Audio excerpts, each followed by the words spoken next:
A warm welcome to all of you and a heartfelt namaste. I, Anuradha Sharda, would like to thank all of you for liking our channel and its content. Today, we are going to talk about a very sensitive issue, the issue of adoption. Children are loved by one and all of us want children in our lives. Sometimes people are not able to conceive children, and they do approach us wanting to know if they do have the love and support of children in their life, even if it is through methods of adoption. So how are we going to look into the chart to see if a person has the chart shows that a person will be able to adopt a child or not? We have to understand a certain things, and in my way of reading, in the way that I have been able to analyze the charts, I have come to a certain conclusions, got a certain insight into seeing how adoption works, and today I'll be sharing that aspect along with what the classical texts also say. One thing I would be very, very clear on, and I would like to point it out to all of you, is that Saturn is not just told Karm Karaka with only a D1 chart. Why so? Because Saturn is the planet that controls over our entire karma. Because the D10 shows our karma about everything. But it is not necessary that all of us will have an equally divided karma in all the chapters of our life. Sometimes, obviously, all of us are lacking some way or the other in our life, and we are wanting to make it up. We can have a lack in work, we can have a lack in emotional content, we can have a lack in love in life, or we can have a lack in children, we can have a lack in finances. So, Saturn would definitely be able to uh, mark that area out for us. Now, there are certain areas of life where Saturn would be extremely proactive, and that would be talking when we refer to a particular divisional chart and we see where Saturn is placed. So, the position of Saturn in the D7 will ascertain whether a person would be able to have children via adoption or not. Mercury is also an adopted child. When we go to the Puranas, we understand that fact. And Saturn is also the Chaya Putra. These things cement and let us know whether a person would be able to adopt a child or not. So let us see what the classics have to say on that point. When we move into the classic, Saravali has to say that the fifth house should have a connection with Saturn. Okay, fifth house is the house of children. 10th house should have a connection with Saturn. Saturn talks about your karmic and your karmas. More than your karmic um, connections, it is about your karmas. Okay. And the fifth lord, if it has a connection with Saturn.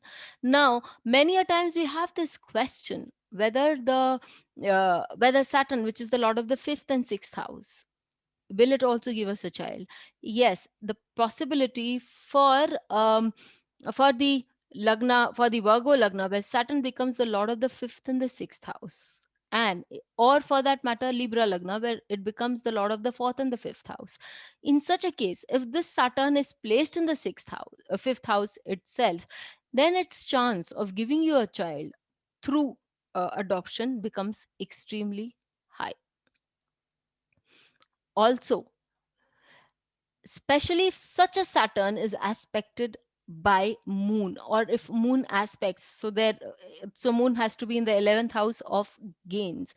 Again, it is to be understood that the position of Mercury in the fifth house owned by him, that is, if Mercury for the Aquarius lagna, if Mercury is in the fifth house in aspect and aspected by moon, or for that matter for the Taurus Lagna, if Mercury is sitting in the fifth house and being aspected by Moon, then the chances is very great for a person to adopt a child. So let us see some examples to that effect. I have certain examples with me, they are personal examples, personal charts, wherein these people have been able to adopt. In addition, I will also be taking up the D7 chart to confirm with you what I have found in my readings. So this first chart, we see that Saturn is sitting in the 11th house, and it is sitting with the Putra Karaka Guru. And Mercury is again in the 10th house. It's an exalted event. So once when you're looking at the D1 chart, it is not much of a confirmation, though Saturn does aspect the fifth house in this chart, but it is not much of a conclusive evidence as to whether the person will be adopting or not. But a closer look on the D7 gives us a very clear picture. Here in this chart, Saturn sits exalted in the 10th house and aspects the 7th house in the D7. This lady in question adopted a second child because after her first baby, she was not able to conceive more children. And so, to provide her child with a sibling, they went in for a adoption, and she was successful after the adoption. So we see that the D7 gives a very conclusive evidence that there's a strong karma attached with children, because in the D7 chart, Saturn is sitting in the 10th house of karma. Very strong karma with the children, especially the second child, and that could be up for adoption. Now, when we take another chart, again, a person who'd come to me for consultation and was not able to have children by their own means. So we see that because, and the reason is quite clear: Jupiter, which is the karm karak, or the putra karak, and is sitting on a Rahu-Ketu axis, and in the fifth house is a very strong malefic Ketu, which is also aspected by Mars. So there is a lot of malefic effect on the fifth house, and the Purtra Karak is also under malefic effect. So this is a chance when this is not the reason why the person was not able to have children for quite a long time.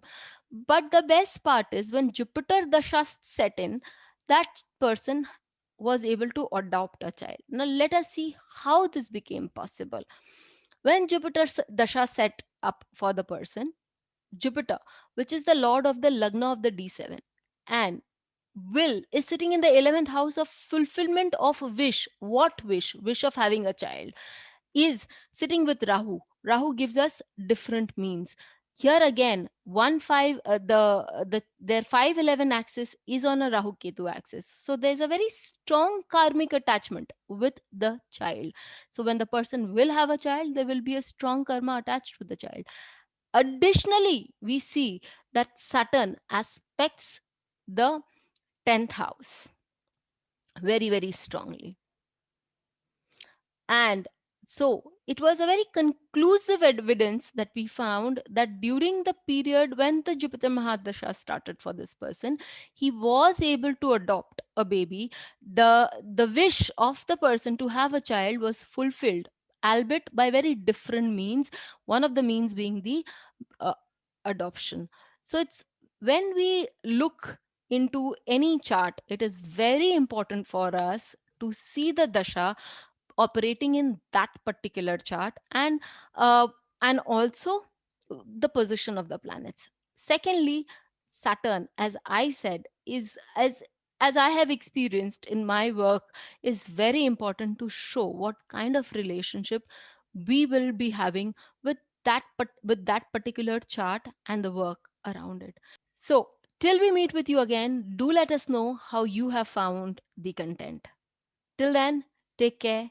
Please stay safe. Thank Please you. hit the bell icon for fresh updates. Don't forget to like, share, and comment on the videos, and please subscribe to our channel.